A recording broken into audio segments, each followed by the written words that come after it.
কংগ্ৰেছ বোলে সেকুলাৰ দল। কংগ্ৰেছ আচলতে সেকুলাৰ নহয়, টুপিবাজিৰ দল।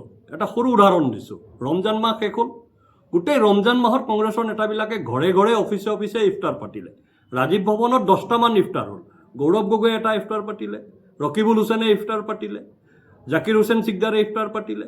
কংগ্ৰেছৰ আন নেতাবিলাকে ৰাজীৱ ভৱনত ইফতাৰ পাতিলে, নিজৰ ঘৰতো পাতিলে হিন্দু নেতাবিলাকে। তাৰপিছত আহিল ঈদ। ঈদ এটা পবিত্ৰ অনুষ্ঠান। গোটেই বিশ্বই যিমান মুছলমান মানুহ আছে সকলোৱে ঈদ উলহ মালৰে পালন কৰে। ঈদক লৈ কাৰো প্ৰশ্ন নাই। ই এটা ধৰ্মীয় ব্যৱস্থা, এটা ধৰ্মীয় উৎসৱ, সকলোৰে সমৰ্থন আছে। কিন্তু ঈদ ৰাজনীতিৰ বিষয় হ'ব নোৱাৰে। প্ৰথমবাৰৰ বাবে অসমত কংগ্ৰেছৰ নেতৃত্বই ঈদৰ দিনা ক'তো নগ'ল। না গৌৰৱ গগৈয়ে ঈদ পাতিলে, আপোনাৰ লুৰিণজ্যোতি গগৈয়ে পাতিলে, না অখিল গগৈয়ে পাতিলে। ঈদৰ দিনা কাৰো ভিডিঅ' নাই, কোনো ভিডিঅ' আপলোড হোৱা নাই ছ'চিয়েল মিডিয়াত। ইয়াৰ আগৰ ঈদবিলাক আপোনালোকে চাওক। আগৰ ঈদবিলাকত গৌৰৱ গগৈৰো ভিডিঅ' আছে, লুৰিণজ্যোতি গগৈৰো ভিডিঅ' আছে, অখিল গগৈৰো ভিডিঅ' আছে। তেওঁলোকে ধৰ্মীয় উৎসৱ এটাকো ৰাজনীতিৰ হাতিয়াৰ হিচাপে কৰি লৈছে।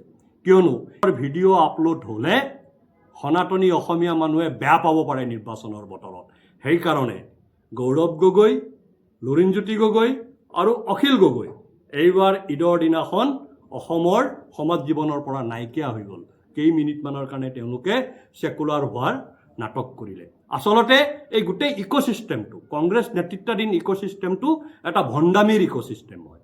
সমাজৰ নামত, ৰাজনীতিৰ নামত তেওঁলোকে কেৱল ভণ্ডামীয়ে কৰে। এই ভণ্ডামীক আমি বুজি পাব লাগিব। তেতিয়াহে আমি এক সুন্দৰ, সবল আৰু শক্তিশালী সমাজত বসবাস কৰিব পাৰিম। নহ'লে এওঁলোকৰ ভণ্ডামীয়ে আমাৰ সমাজ জীৱনক দুৰ্বিষহ কৰি তুলিব। এই ভণ্ডামীবোৰ বন্ধ হ'ব লাগে। নিৰ্বাচন আহি আছে, ভোট দিয়াৰ সময়ত এওঁলোকৰ ভণ্ডামীবিলাক মনত ৰাখি আমি ভোট দিব লাগিব। ধন্যবাদ।